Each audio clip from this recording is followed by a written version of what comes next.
Bom, esse Centro Empresarial de São Paulo foi um projeto que depois continuou até, mas eu permaneci lá durante 2 anos, de 1982 a 1984.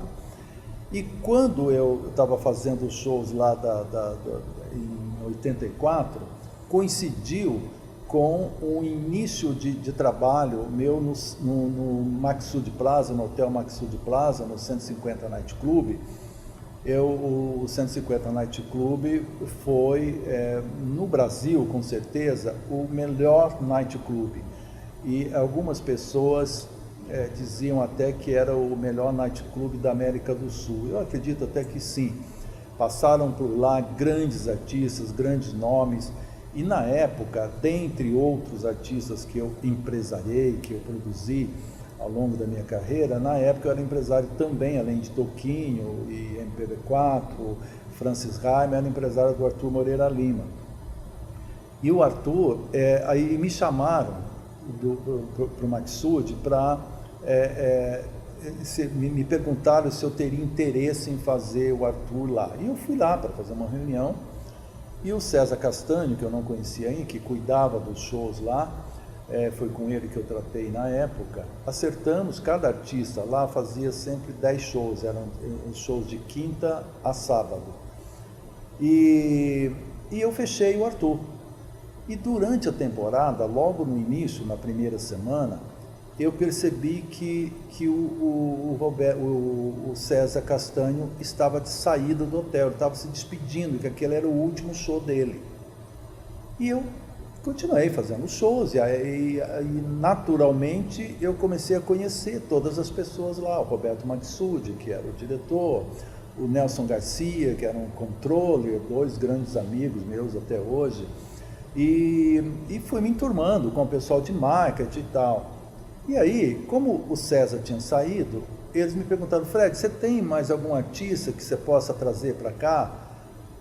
A exemplo do centro empresarial, eu também, a minha visão de homem de negócio também, né, meu lado mais marqueteiro, vamos chamar assim, foi despertando também. Falei, poxa, o 150 Night Club é uma boa. E eu levei para lá o Toquinho, para fazer um show mais acústico, era ele violão e 2 músicos, se não me engano, apenas. E num dos dias que o Toquinho estava fazendo temporada, que lá tinha 220 lugares, então era lotado, era uma coisa incrível, todas as noites, o couvert lá não era muito barato. E num dos shows, o Sadao Watanabe, com quem nós havia entrado uns anos antes no Japão, que nos levou para lá, estava no Brasil, e um saxofonista incrível, e deu canja, e nessa canja foi uma coisa incrível, e coincidiu nessa canja de estar um grande diretor de uma empresa lá, que me apresentaram depois, que gerou um pequeno patrocínio mais ou menos 6 meses depois, e eu sempre voltado para essa coisa do patrocínio, de forma direta ou indireta. Vocês vão entender já já o porquê desse indireta. E continuei fazendo shows do Maxud, porque atrás do Toquinho aí veio o MPB4, Francis Raime, Nana Caymmi com César Castanho, Família Caymmi, Nara Leão com Menescal, Paulinho da Viola, Martim da Vila, enfim, eu fiquei quase 5 anos lá, foram mais de 1000 shows também, porque eram 20 shows por mês, e lá eu consegui realmente muitos clientes corporativos. Fiz um carnaval do Maxud, inclusive, com a Tabajara, com orquestra, grande orquestra, e com o show da Beth Carvalho, que foi incrível. E a partir daí, eu continuei empresariando, principalmente o Toquinho, com quem eu fiquei exatos 25 anos, de 73 até 1998. E depois, nos anos 80, bom, no 150, dentre outros artistas, eu apresentei inclusive o Tim Maia, que foi uma loucura, o Tim Maia para um local de de apenas 220 pessoas, vocês imaginam. Bom, nos anos 90, eu fui chamado por uma empresa montadora para fazer um lançamento de carro em Natal, também, é claro, um evento corporativo, e fui para lá com Paulinho da Viola e Cristina Buarque. E a partir desse show, eu acabei ficando 9 anos trabalhando com essa montadora, apresentando sempre que possível shows de artistas de renome, sempre que possível apresentando música de qualidade. Então, nessas convenções, eu tive a oportunidade de levar o Toquinho várias vezes, o Sérgio Mendes num evento que aconteceu em Porto Rico, o Ornella Vanoni e Toquinho em Munique, em Punta del Este, tudo lançamento de carro. Levei o MPB4, o quarteto em si, Opus 4 da Argentina, com Milton Nascimento no meio do show. Então, isso tudo foi fazendo com que esse trabalho crescesse de tal forma que foi onde eu consegui sustentar toda essa situação que nos anos 70, como eu disse, era custeado pela própria bilheteria. Bom, a partir daí, em 2000, chegando na década já de 2000, uma grande multinacional aqui sediada em São Paulo tinha um produto que era um sabão em pó, que precisava firmar o sabão em pó no Rio de Janeiro, um determinado sabão em pó. E na passagem do milênio, de 99 para 2000, essa empresa conseguiu um acordo com a Prefeitura do Rio de fazer parte do Réveillon do Rio de Janeiro.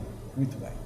E o evento consistia em divulgar esse sabão em pó lá e me chamaram para uma parte que já era enorme do evento, que era o encerramento, era um grande show no Sambódromo. Eles já haviam alugado o Sambódromo e me entregariam o Sambódromo sem nada, eu tinha que montar tudo.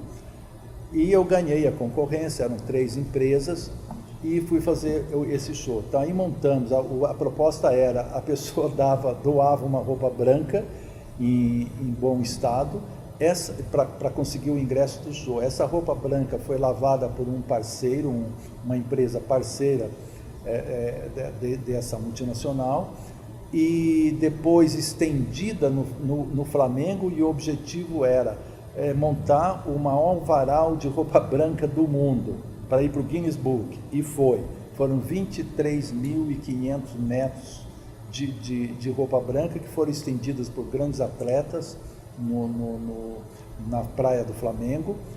E aí teve o show. Aí nós montamos um palco em 4 níveis e botei lá todos de branco, Ivete Sangalo, Zeca Pagodinho, Gilberto Gil, baianas e ritmistas da Beija-Flor, companhia aérea de dança. O grande finale tinha 122 pessoas no palco. Esse evento para mim, foi o maior evento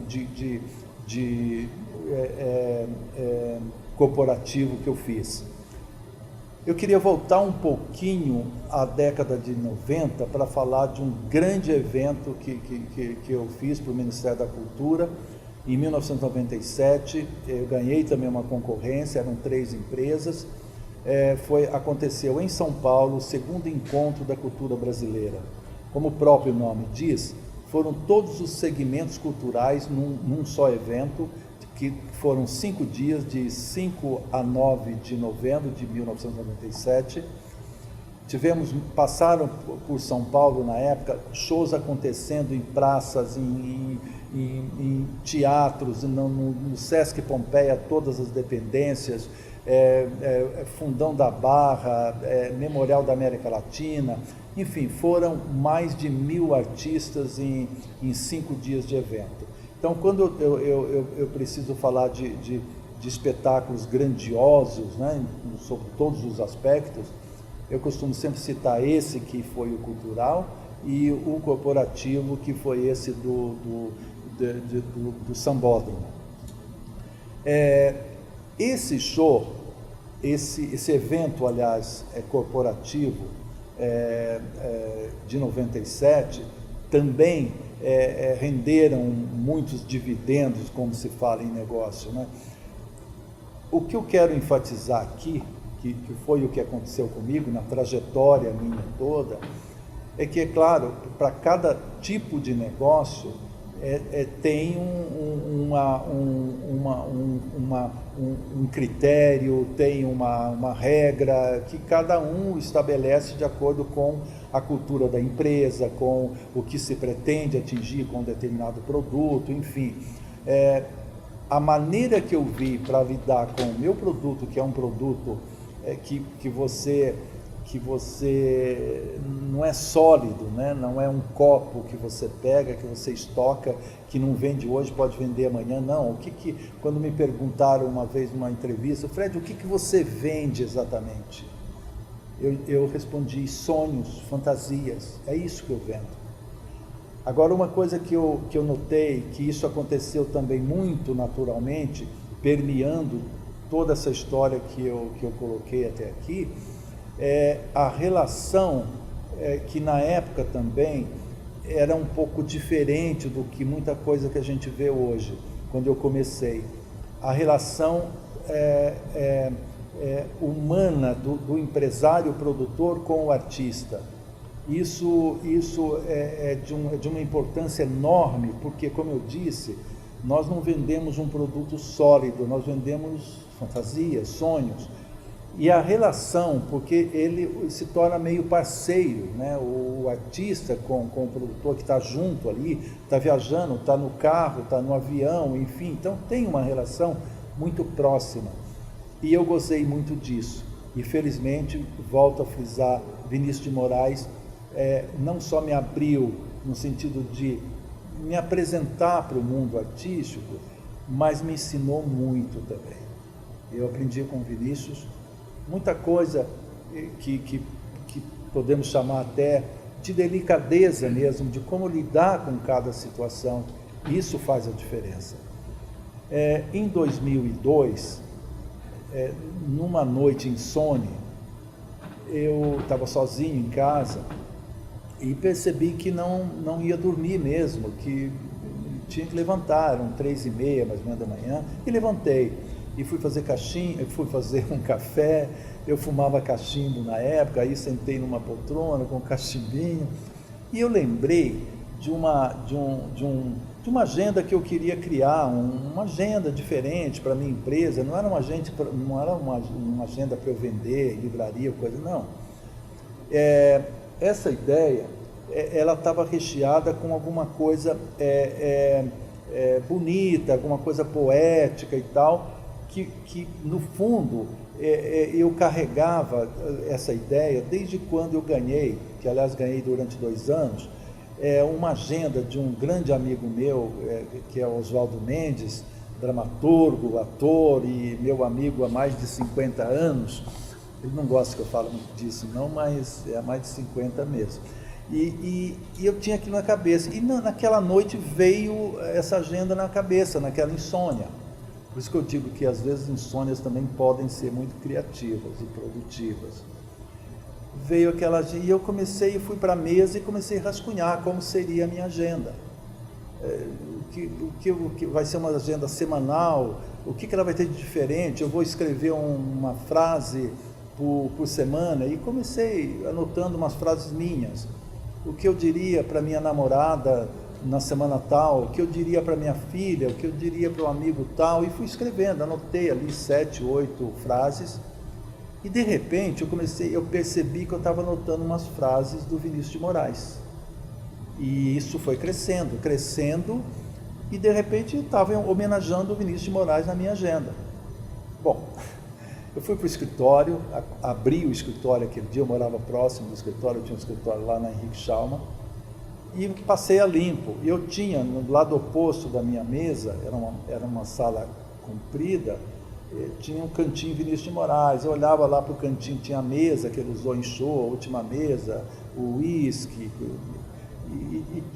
e eu terminei o rascunho e falei, poxa, eu não criei uma agenda para mim, eu criei um produto, né, que teria textos e teria agenda do ano. Bom, aí primeira pessoa que eu pensei para me ajudar, para ser meu parceiro ali nos textos, né, para cuidar dos textos, foi exatamente a pessoa que tinha me dado uma agenda do Mário Quintana, tempos atrás, e que era lindíssima.